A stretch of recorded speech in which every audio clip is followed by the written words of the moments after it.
kita berjalan dengan Yesus. Suka duka dialami pada kita. Dan waktu itu berjalan seperti berlari ya. Apalagi kalau orang yang bekerja, sibuk itu. Waktu itu berlari. Pada saat kita waktunya berlari, banyak juga persoalan yang datang. Di mana kita punya kekuatan kalau bukan Dia yang memberi kekuatan. Amin saudara. Tiap hari banyak persoalan, tapi tiap hari ada Yesus. Mari kita sekali lagi bernyanyi dengan You Mean It.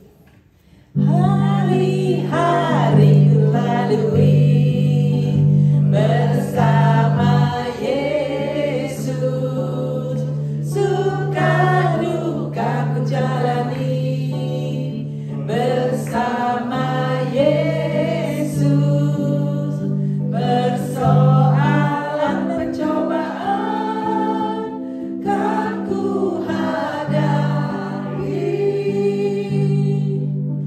bersama Yesus, juru selamatku.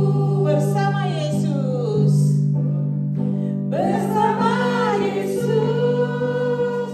juru selamatku. Mari kita berdoa.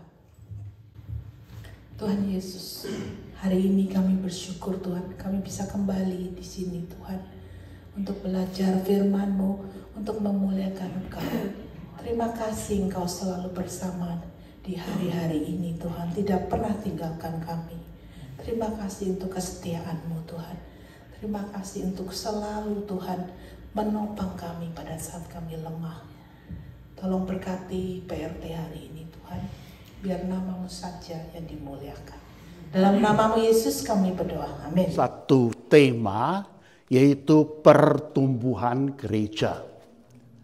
Ini sangat alkitabiah, tetapi sering disalah mengertikan. Anggap bahwa pertumbuhan gereja pasti gereja gedungnya besar, uangnya banyak, nama termasyur, banyak kegiatan, rapi organisasi, dan lain sebagainya. Nah, ini konsep pada umumnya seperti itu, diterima seperti itu. Memang banyak gereja yang bertumbuh, memiliki banyak yang dikatakan tadi di atas. Namun, satu hal, itu semua yang dibicarakan di atas itu bukan ukuran gereja yang bertumbuh atau tidak bertumbuh, bukan ukuran. Nah, ini kita harus pegang. Tapi ini semua bukan ukuran gereja yang bertumbuh atau tidak. Saya ambil contoh, di rumah saya ada satu pohon mangga besar, mungkin sudah puluhan tahun ya. Luarnya bagus, besar, buahnya manis, daunnya lebat. Namun siapa tahu, satu pagi beberapa tahun yang lalu, pagi hari tiba-tiba pohon itu terjatuh sendiri, ya. Akhirnya ditemukan karena tengahnya pohon itu keropos, ya. Nah, kita perlu perhatikan bahwa pertumbuhan gereja itu seringkali kita kalau melihat dari gedung dan lain sebagainya, kita nggak tahu dalamnya keropos.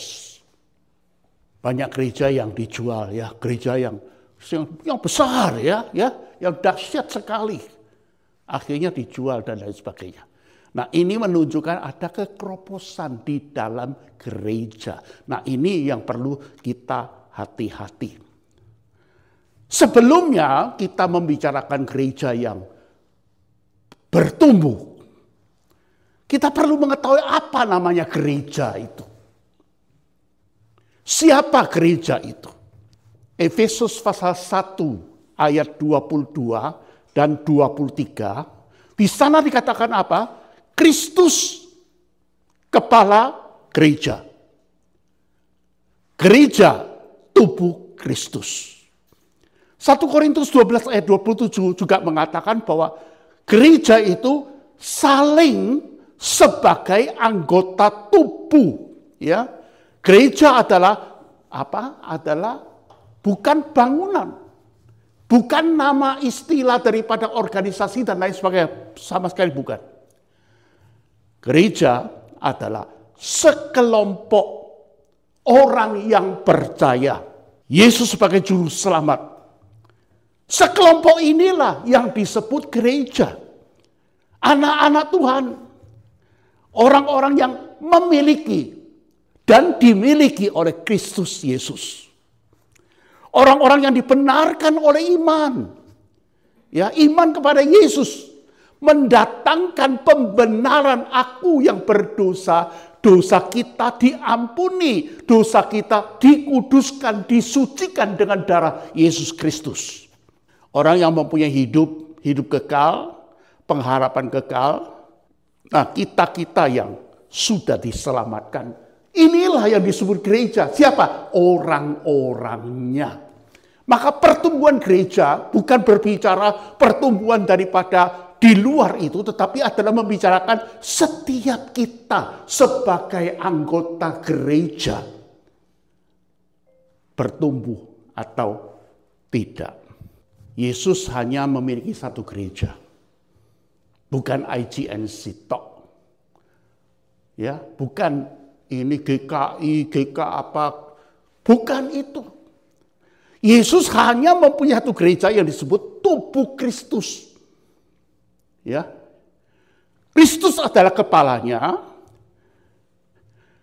Yang sekarang saya berbicara ini saya batasi karena ada gereja yang terlihat dan gereja yang tidak terlihat. Gereja yang terlihat adalah gereja di mana? Di atas bumi sekarang ini. Dimanapun, bangsa apapun, suku apapun, bahasa apapun, warna kulit apapun. Gereja yang terlihat. Kalau saya di Indonesia ada gereja, ketemu orang-orang jemaat, itu gereja. Tetapi sana dan sini itu semuanya adalah satu. Yang terlihat, gereja yang terlihat. Ada yang gereja yang tidak terlihat. Yaitu yang belum datang. Belum datang ke dalam dunia. Nanti kemudian ada yang dilahirkan, kemudian akhirnya dia menjadi orang Kristen. Itu yang akan datang. Dan juga yang sudah berangkat duluan. Ya, nah kita tidak akan melihat mereka. Nah, ini hari saya batasi hanya gereja yang terlihat di atas bumi, yang masih hidup orang-orang Kristen. Itu yang saya batasi ini hari. Gereja harapan Tuhan adalah gereja yang sehat. Yaitu tubuh Kristus yang sehat. Sehat itu artinya semua bagian tubuh itu berfungsi, tidak cacat. Itu sehat. Gereja itu, kalau sini menderita, merupakan penderitaan bagi semua gereja yang terlihat di dalam dunia ini.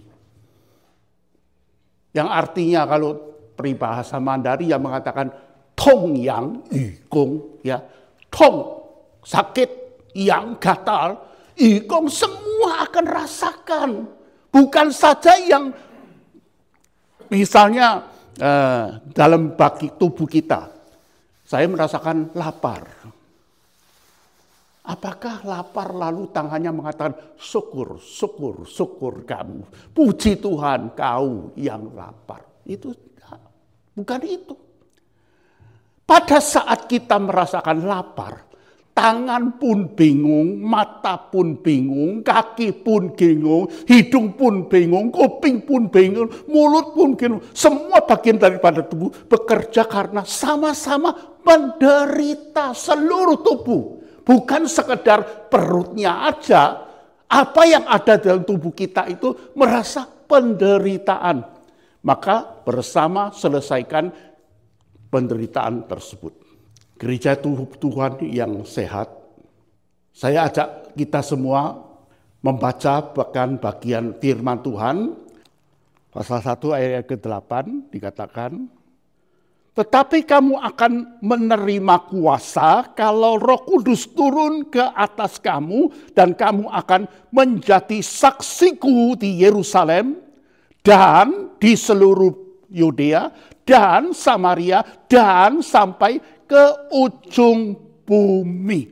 Nah, kita melihat bahwa yang menjadikan suatu kebangunan rohani, keselamatan yang disiarkan itu adalah pekerjaan daripada Roh Kudus pada saat Roh Kudus. Nah, ini yang sangat penting sekali, peran utama Roh Kudus di dalam segala sesuatu gereja Tuhan.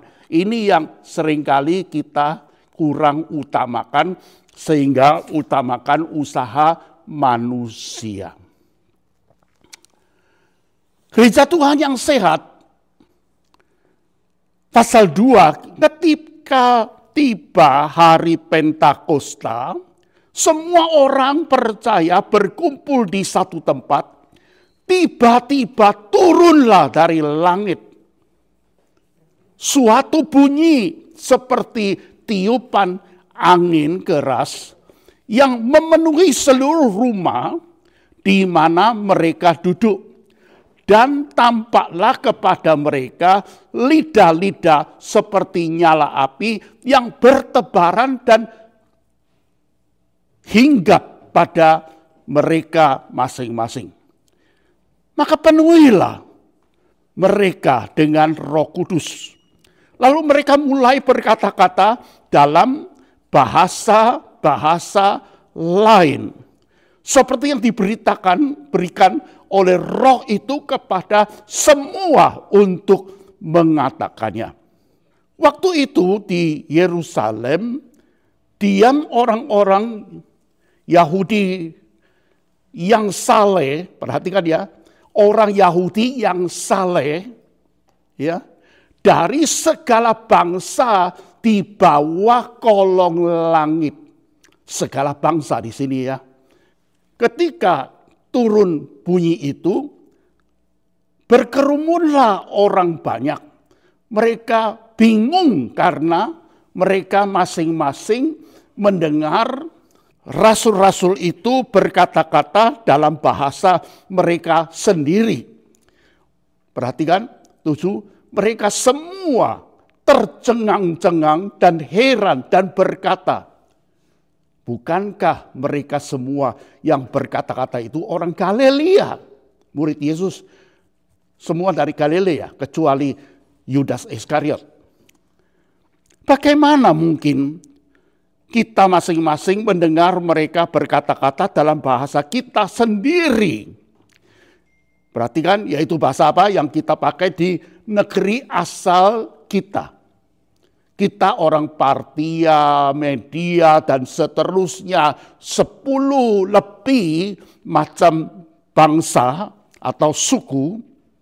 Di sini baik orang Yahudi maupun penganut agama Yahudi, orang Kreta dan orang Arab. Kita dengar mereka berkata-kata dalam bahasa kita sendiri tentang perbuatan-perbuatan besar yang dilakukan Allah. Mereka mengerti ya. Apa yang dikatakan? Membicarakan tentang kebesaran daripada Allah. Yang dilakukan Allah. Mereka semuanya tercengang-cengang dan sangat termangu-mangu sambil berkata seorang kepada yang lain, apakah artinya ini? Tetapi orang lain menyindir, mereka sedang mabuk oleh anggur. Baik, di sini kita melihat gereja yang sehat. Itu adalah gereja yang bukan saja kuantitas jumlah bertambah, tetapi kualitas daripada gereja itu juga bertambah. Ya, kejadian ini terjadi di dalam Kisah para Rasul pasal kedua, terjadian di mana? Bukan di bait Allah. Di suatu tempat dikatakan. Tempat apa itu? Itu adalah disebut upper room. Ya, kalau bahasa Mandarinnya mengatakan makelo loteng dari Markus, ya, yang penulis Markus itu. Markus itu mamanya kaya raya, mempunyai rumah yang besar, dan kejadian Pentakosta memang di Yerusalem, tetapi bukan di Bait Allah, namun terjadi di dalam upper room. Ya, rumah Mama Markus yang besar di Yerusalem. Saudara perhatikan ya, banyak hal yang kejadian itu tidak terjadi di Bait Allah. Seharusnya terjadi di Bait Allah karena hari Pentakosta adalah hari yang telah ditentukan oleh Tuhan. Ya, tetapi mengapakah tidak terjadi di dalam Bait Allah, tetapi di luar Bait Allah? Itu ada masalah yang tidak kita katakan, tetapi yang akan saya jelaskan bahwa misalnya saja pada saat Yesus bangkit dari kematian. Di dalam Yohanes pasal yang ke-19 atau 20. Di sana dikatakan minggu hari Yesus bangkit, malam hari Yesus bertemu dengan murid-muridnya, Yesus masuk. Murid-muridnya kunci pintu di dalam satu ruangan. Ruangan itu adalah ruangan upper room. Kemudian minggu keduanya, hari ke-8, Yesus kedua kali bertemu dengan murid-muridnya juga di tempat yang sama. Pada saat itu ada Thomas ya yang tidak percaya. Nah itu pun terjadi di upper room. Kemudian kalau kita melihat dalam Kisah Para Rasul pasal yang pertama, murid-murid Yesus Kristus itu berkumpul bersama setelah Yesus naik ke dalam surga. Mereka adalah berkumpul di upper room. Kalau kita melihat di dalam Kisah Para Rasul pasal yang ke-12, kita melihat bahwa Yakobus korban mati syahid. Dan pada saat itu Petrus dilepaskan. Petrus cari-cari, aku mau kemana ini sekarang? Lalu dia ingat, oh ada orang banyak yang berdoa seringkali di tempat itu. Maka dia ke tempat doa itu. Itu adalah upper room. Ya, jadi kita melihat bahwa beberapa peristiwa-peristiwa terjadi itu di upper room, tidak di Bait Allah. Kisah Para Rasul bertumbuh. Kisah Para Rasul itu hari Pentakosta, lalu mereka ada kebangunan, ya banyak orang bertobat. Itu kira-kira terjadi 2 bulan. Kira-kira terjadi 2 bulan. Mereka mendapatkan peningkatan mutu, bersatu, saling mengasihi, saling menerima, saling menopang. Orang dari belasan daerah dan bangsa bersatu, berdoa, bersekutu, beribadah, saling memberikan perjamuan kudus, bertekun dalam pengajaran, dan lain sebagainya. Saling melengkapi, saling menopang, saling kerja sama yang baik. Nah ini adalah suatu peningkatan mutu. Peningkatan mutu itu adalah di dalam hubungan dengan Tuhan Yesus Kristus. Ya, bukan kaitan dengan bangunan dan lain sebagainya. Kita coba melihat mutu apa yang terjadi, perubahan apa yang terjadi. Sebelumnya, murid-murid Yesus Kristus menjelang kematian Yesus Kristus. Saudara masih ingat nggak? Mereka bertengkar di sana, bertengkar murid. Siapakah yang paling besar? Tapi sekarang pada saat ini mereka bersatu saling menopang, mentaati perintah Tuhan. Mereka belajar banyak firman Tuhan dan melaksanakan firman Tuhan. Tingkatkan persekutuan terutama berdoa.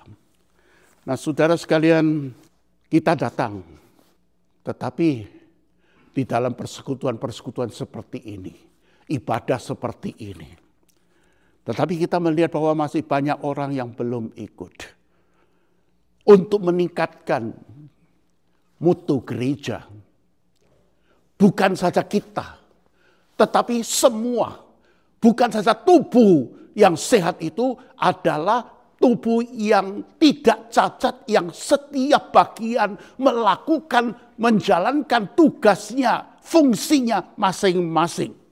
Nah, masih banyak orang yang belum terlibat, artinya belum terlibat dalam melakukan fungsi-fungsinya. Nah, kita perlu untuk mengajak mereka bersama bersekutu dan mengajak mereka bersama belajar firman Tuhan. Kisah Pentakosta selain mutu bertingkat, mereka bersatu. Murid-murid saja sebelumnya itu mereka bertengkar, tetapi sekarang mereka bersatu. Yang kedua kita melihat bahwa pertambahan orang percaya. Saya nggak mau pakai istilah pertambahan ini anggota gereja. Karena anggota gereja seringkali saya merasakan ada yang belum diselamatkan. Ini menjadi beban di dalam hati saya. Senin yang baru lalu, saya ke dokter gigi. Dokter itu baik sekali. Saya pun pernah mendengarkan bahwa dia adalah orang Kristen. Setelah sejam lebih dia mengobati saya, selesai, dia mengatakan sudah selesai sampai di sini. Saya berbeban, tidak bisa ditahan lagi. Saya bertanya kepada dokter itu, dokter, terima kasih perawatannya. Tapi ada satu hal yang saya akan tanyakan. Apakah dokter sudah ada jaminan keselamatan? Dokter itu mengatakan, iya, saya sudah ada jaminan keselamatan itu. Tadi dalam hati saya rasanya lega sekali. Dokter ini sudah diselamatkan. Benar-benar mengetahui bahwa dia sudah diselamatkan. Dia bukan sekadar anggota gereja. Tetapi adalah seorang anak Tuhan yang sudah diselamatkan. Gereja mula tambah orang percaya, bukan tambah anggota gereja. Kisah Para Rasul pasal 2 ayat 41 mengatakan tambah 3.000 orang yang percaya. Pasal 4 ayat 4 mengatakan tambah 5.000. Dan juga bagian lain mengatakan Tuhan menambahkan orang-orang yang percaya setiap saat, setiap hari. Ini yang perlu kita kerjakan. PI, penginjilan pribadi, bukan saja di luar, tetapi di dalam gereja juga. Kita perlu mengetahui seseorang sudah diselamatkan belum. Dia anggota, mungkin dia sangat aktif, tetapi sudahkah diselamatkan? Itu yang paling penting. Sudah percaya Yesus sebagai juru selamat atau belum? Percaya Yesus yang disalibkan. Nah, ini kita bisa melihat sudah diselamatkan atau belum. Kalau belum, kita injili dia. Di dalam gereja banyak sekali orang yang hanya sebagai aktivis, yang banyak sebagai anggota, tetapi bukan sebagai orang yang percaya. Anggota gereja belum percaya, ya ikut-ikutan aja. Itu seperti satu mayat rohani yang tidak bisa berfungsi sama sekali. Saudara sekalian, mengajarkan kepada kita Injili dari Yerusalem dan Yudea dan Samaria dan sampai ke ujung bumi. Yerusalem terdekat, Samaria, Yudea Samaria lebih jauh lagi, dan seluruh ujung bumi. Kita perlu belajar untuk mengajarkan, belajar untuk PI pribadi. Saudara kalau mau PI pribadi mudah sekali sebetulnya. Ya, saudara bisa lihat Google, cari 4 hukum rohani, istilah itu. Atau 4 spiritual laws. Cari itu, saudara akan menemukan. Yang pertama apa, yang kedua apa, yang ketiga apa, yang keempat apa. Itu cuma belasan Alkitab, nas Alkitab yang perlu kita hafal, ya. Jadi kita perlu belajar PI pribadi dari Google sana, itu akan keluar banyak sekali Google, ya. Bukan saja orang diselamatkan, kita yang menjalankan perintah Tuhan untuk mengabarkan Injil, amanat agung yang terdapat di dalam Matius pasal 28, Markus pasal 16, Lukas pasal 24, dan Yohanes pasal 20, itu semua ada perintah mengabarkan Injil. Kau adalah saksiku. Bukan saja terhadap orang lain mendapatkan manfaat, diri kita sendiri mendapatkan manfaat, kita lebih diyakinkan akan keselamatan. Coba kita melihat Petrus sebagai satu contoh. Masih ingat Petrus malam Yesus ditangkap, 3 kali menyangkal Yesus? Masih ingatkah? Ketakutan. Bahkan murid-murid semua melarikan diri, tidak kelihatan. Yang ada di bawah salib hanya 1 murid saja, yaitu Yohanes. Tetapi hari Pentakosta, kita melihat Petrus tidak lagi menyangkal. Bahkan Petrus di sana dengan berani mengabarkan Injil, bahkan menuduh dengan jelas. Kalau kita melihat Kisah Para Rasul pasal 2 ayat 23 dan pasal ayat 25, kita melihat Petrus itu begitu beraninya, bertobatlah. Dan dia mengatakan apa? Dulu kamu ini yang menyalibkan, yang mendengarkan itu adalah orang-orang yang di bawah kayu salib pernah mengatakan salibkan dia dan menolak Yesus Kristus. Tetapi Petrus sangat berani tanpa gentar. Dia mengatakan kamu inilah. Saya bacakan supaya saudara lebih jelas lagi. Kisah Para Rasul pasal 2 ayat 23 dan 36. Dia yang diserahkan Allah menurut maksud dan rencana Allah, telah kamu salibkan, salibkan dan kamu bunuh oleh tangan bangsa-bangsa durhaka. Kamu. Jadi yang mendengarkan Petrus di sana khotbah itu orang-orang penjahat, pembunuh, bahkan mengatakan bahwa kau memakai tangan orang-orang yang apa ini? 23 dikatakan apa? Tangan bangsa-bangsa durhaka. Siapa bangsa-bangsa durhaka? Orang Romawi. tangan-tangan daripada orang Romawi, Pilatus.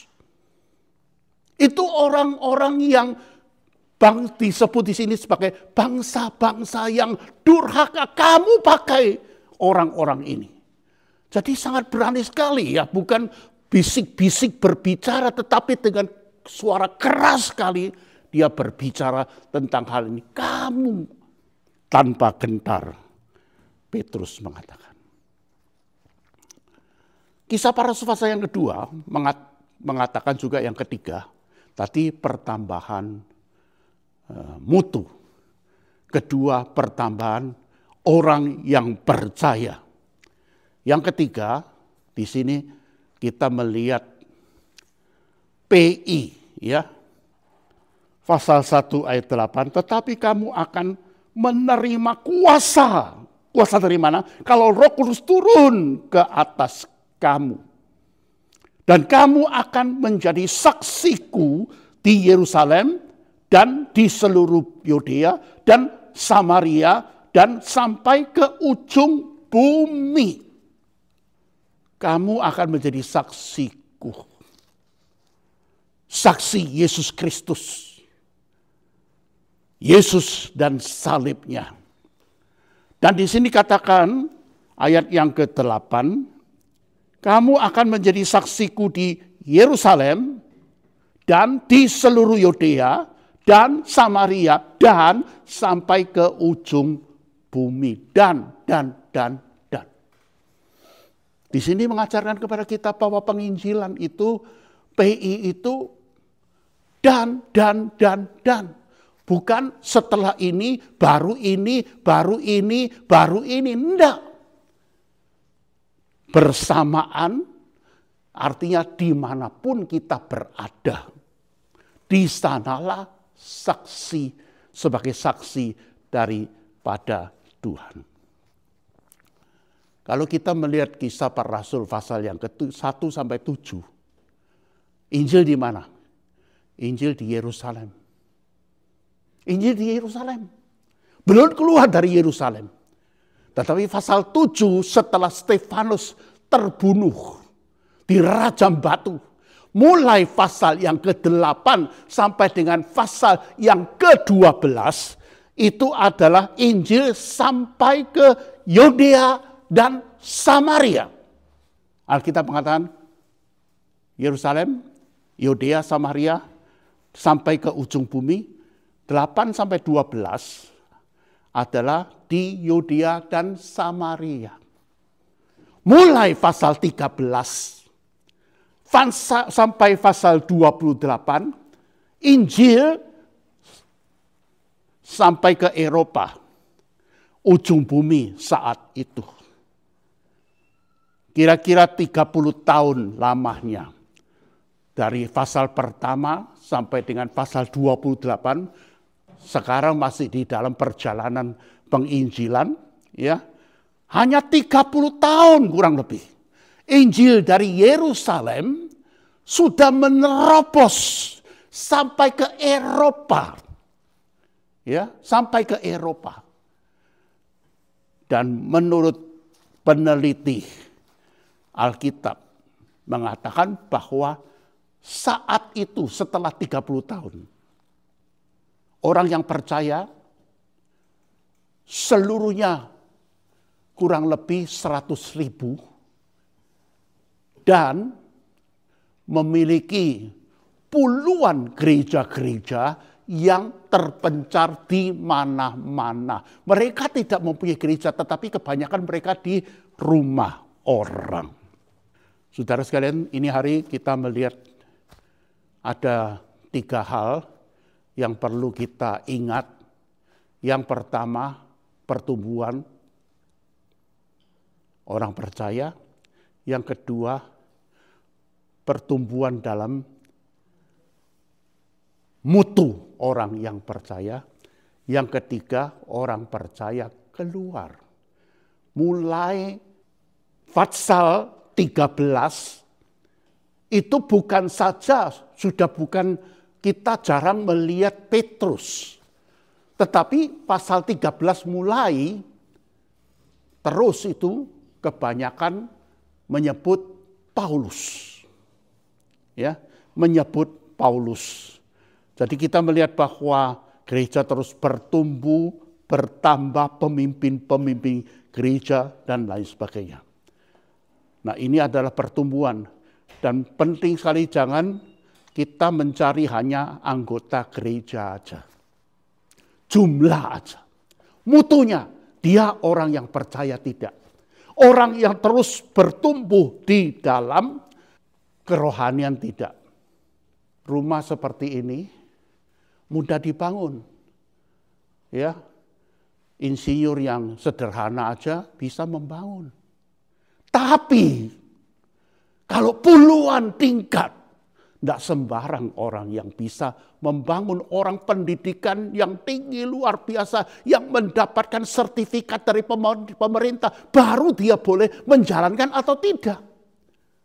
Kalau tidak, kalau mutunya jelek, bangunannya tinggi, bukan membawa manfaat tetapi membawa celaka. Gereja juga sama. Sama.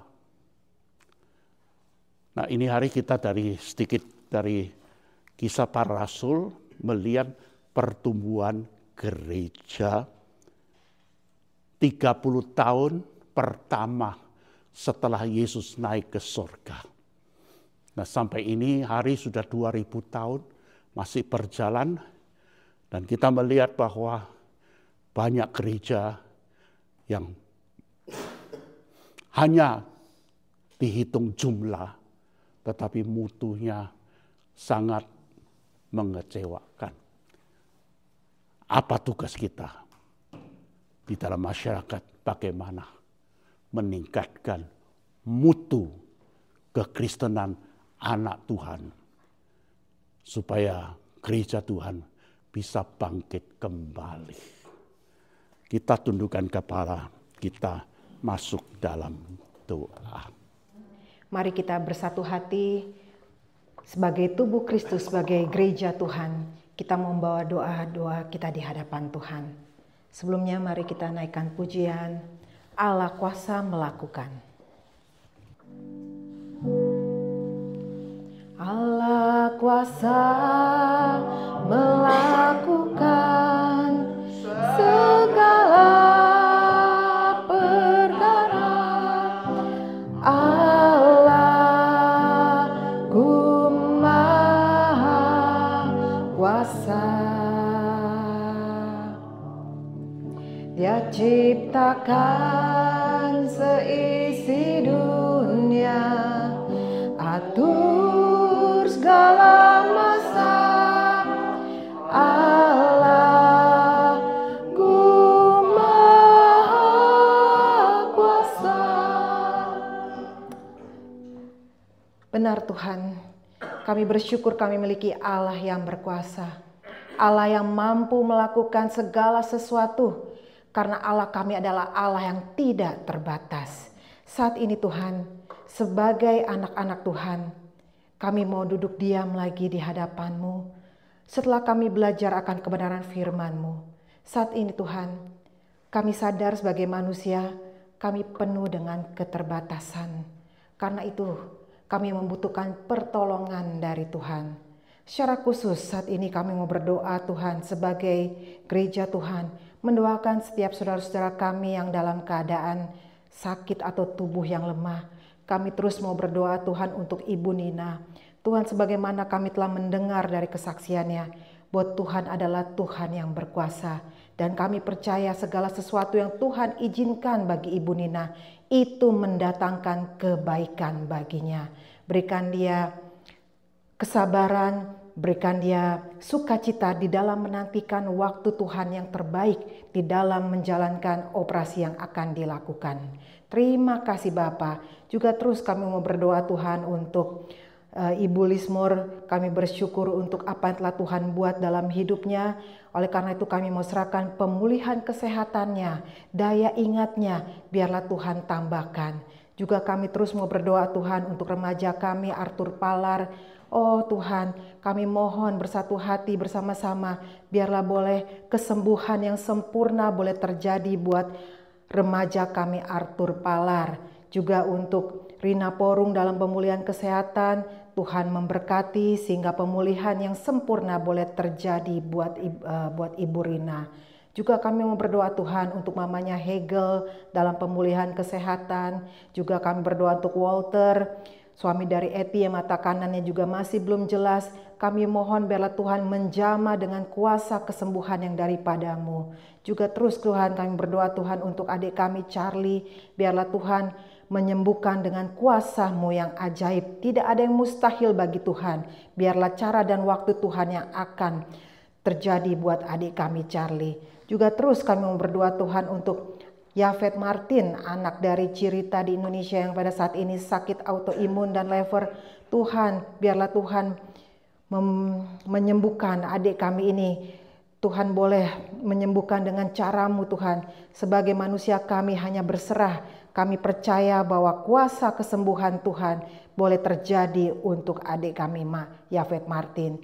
Juga terus kami mau berdoa Tuhan untuk mamanya Ramona di Indonesia, untuk Tante Oni, untuk Ibu Liao Ochun, juga untuk papanya Ira. Oh Tuhan Yesus, Engkau tahu apa kondisinya yang ada dalam papanya Ira. Tapi kami memiliki Tuhan Yesus yang tidak saja mati bagi dosa-dosa kami, tapi Engkau juga mati bagi setiap sakit penyakit kami. Karena itu Tuhan, kami menserahkan setiap saudara-saudara kami, khususnya papanya Ira, ke dalam tangan pimpinan kasih Tuhan. Biarlah kuasa kesembuhan dari Tuhan Yesus boleh terjadi. Berikan juga untuk seluruh keluarganya, khususnya untuk mamanya, kekuatan, kesehatan, sukacita, dan pengharapan yang berasal daripada-Mu. Terima kasih Bapa. Juga terus kami berdoa untuk Tante Lucy dan Bapak Budi Sayogyo yang masih di rumah sakit. Tuhan memberkati, Tuhan menyembuhkan, dan Tuhan memulihkan secara sempurna. Terima kasih Bapa. Saat ini Tuhan, kami terus mau berdoa untuk para senior kami. Kami serahkan Om Paul Wardana, Tante Lena, Tante Isye, Tante Ita, Tante Aiwati, Tante Sumi, Tante Nelly, Ci Iren, Ci Rosetin, Ci Eti, Om Budi Pualamsyah, Pak Harili, juga untuk Pak Humphrey dan Ibu Sylvia. Secara khusus Tuhan kami teringat untuk Bu Sylvia yang saat ini kondisinya kurang enak badan Tuhan, di mana dia tadi malam susah tidur Tuhan, karena dia terganggu kesehatannya. Oleh karena itu kami serahkan secara khusus untuk Ibu Sylvia ke dalam tangan-Mu Tuhan. Biarlah Tuhan menyembuhkan dan memulihkan Ibu Sylvia. Terima kasih untuk Pak Humphrey dan Ibu Sylvie. Biarlah mereka terus dipakai oleh Engkau sehingga boleh menjadi kesaksian bagi kami, menjadi teladan bagi kami yang muda-muda untuk tetap setia melayani Tuhan. Terima kasih Bapa. Juga terus kami serahkan untuk para senior kami, untuk Pak Indra dalam pemulihan punggungnya, dan semua para senior kami yang saat ini mungkin terganggu kesehatannya. Tuhan, kami mohon biarlah Tuhan menyembuhkan dan memulihkan mereka. Kami juga serahkan untuk tiap anak, mantu, cucu dari para senior kami ini. Tuhan berkati mereka sehingga anak, mantu, dan cucu menjadi anak, mantu, dan cucu yang takut akan Tuhan, hormat akan orang tua, dan memelihara orang tua dengan baik dan penuh kasih. Terima kasih Bapa. Saat ini Tuhan, kami mau serahkan negara kami tercinta Indonesia dalam kestabilan politik, ekonomi, keamanan, juga di dalam masa yang kami akan menantikan pemenang dari pemilu. Oh Tuhan Yesus, kami serahkan negara Indonesia ke dalam tangan pimpinan kasih Tuhan. Biarlah pemimpin yang boleh terpilih nanti adalah pemimpin yang sungguh takut akan Engkau, memikirkan kesejahteraan rakyat, memikirkan kesejahteraan dari negara ini, dan biarlah Indonesia boleh ada kestabilan di dalam keamanan ekonomi dan politik. Dan kami rindu banyak jiwa di Indonesia boleh dibawa kepada Tuhan. Terima kasih Bapa. Juga kami serahkan untuk negara Amerika. Kami rindu ada kebangunan rohani dan moral. Khususnya kami berdoa biarlah adanya pertobatan dari kaum liberal. Terima kasih Bapa. Juga kami berdoa Tuhan untuk pekabaran Injil di seluruh dunia. Biarlah Engkau memberkati pekabaran Injil melalui media sosial, literatur, radio, TV, pembagian Alkitab, KKR, KPI, penginjilan pribadi, persahabatan, program gereja, dan lain sebagainya. Tuhan memberkati pekabaran Injil di seluruh dunia ini, sehingga melalui ini semua Tuhan Yesus ditinggikan dan banyak jiwa boleh mengaku Engkau sebagai Tuhan dan Juru Selamat. Terima kasih Bapa, terima kasih. Kami juga serahkan juga untuk tim studi yang sekarang ini berada di Israel, ya, yaitu Pak Edi dan kawan-kawan di sana. Tuhan memberkati perjalanan mereka, jauhkan mereka dari mara bahaya, jauhkan mereka dari sakit penyakit, maupun jauhkan mereka dari orang jahat. Biarlah mereka boleh menikmati kebaikan Tuhan di sana, dan mereka boleh lagi belajar akan kebenaran-Mu Tuhan di sana. Melalui mereka di Israel, mereka semakin mengerti tentang Alkitab. Terima kasih Bapa, terima kasih. Saat ini kami juga serahkan untuk setiap pergumulan pribadi kami. Tuhan, Engkau tahu apa yang kami hadapi. Engkau tahu apa yang kami alami. Kami mungkin tidak dapat menceritakan kepada manusia, tapi Engkau tahu apa yang kami alami. Karena itu kami serahkan setiap pergumulan kami, baik yang menghadapi masalah dalam pergumulan pekerjaan, status, teman hidup, keluarga, sekolah, karier, bisnis, dan lain sebagainya. Kami serahkan ke dalam tangan pimpinan kasih Tuhan.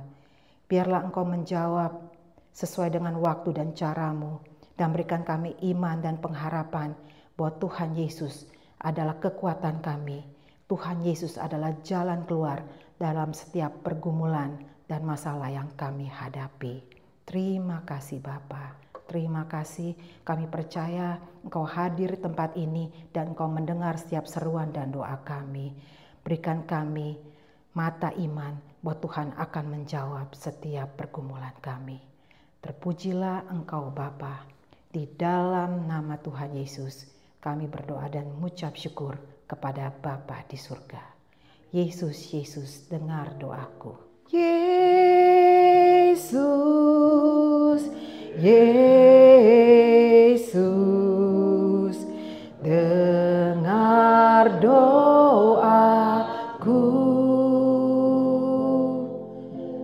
Janganlah Tuhan lalui, berilah berkat-Mu. Panggil nama Yesus. Yesus, Yesus, dengar doaku. Janganlah Tuhan lalui, berilah berkat-Mu, berilah kasih-Mu, berilah kasih-Mu. Setiap yang percaya berkata, dalam nama Tuhan Yesus kami berdoa. Amin. Amin. Saudara, 2 hari lagi kita ada ibadah di tempat ini. Jam 11 dan jam 6. Mari saudara beribadah dan biarlah kita semakin bertumbuh di dalam pengenalan akan firman Tuhan. Tuhan Yesus memberkati.